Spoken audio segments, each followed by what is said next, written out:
Alright, sports fans, today we're talking about Caitlyn Jenner, and for most of us a week ago, seeing her on Vanity Fair was just a different story. It wasn't sort of disgusting, it wasn't sort of revolutionary. In a sense, it was just different. But I think what we can learn from Caitlyn Jenner's story is much more than just acceptance. It's about really creating opportunities for so many other people.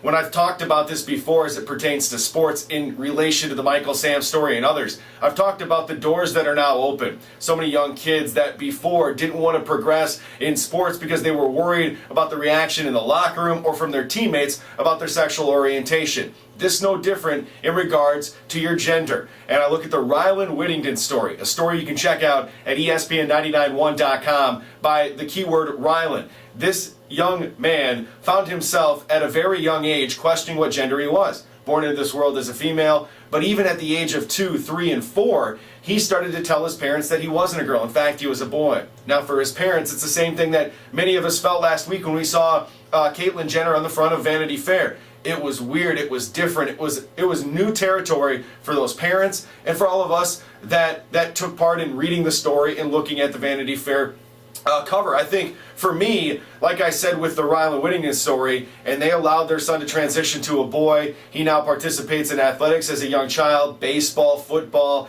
and for those parents, we commend them for being truly great people. Because at the end of the day, I think it's so difficult when things are a bit different or things are even hard for us to understand. We sort of relegate to being very disgraceful, and I think at sometimes we become really mean. And I know a sports guy saying don't be mean sometimes gets laughed at, but in the context of my young son or your young kid or your grown-up kids, you wouldn't want that sort of reaction to them. And as I've had time to absorb now the reaction to Caitlyn Jenner, I found it to be a bit disturbing at times, because I think even though no matter what your beliefs are, you can be accepting in the sense that this creates opportunities for others. And just don't be mean. We talk about it all the time in regards to the Michael Sam story, the Brittany Griner stories, a lot of different stories in sports that now have society issues involved. The Caitlyn Jenner story, the Rylan Whittington story are great stories of acceptance, of perseverance, and courage. And people always say, how can there be courage involved in doing something like we saw Caitlyn Jenner do? Well, here's how. The same people that don't understand that it's courageous are the same people that makes this story a courageous story. And here's what I mean.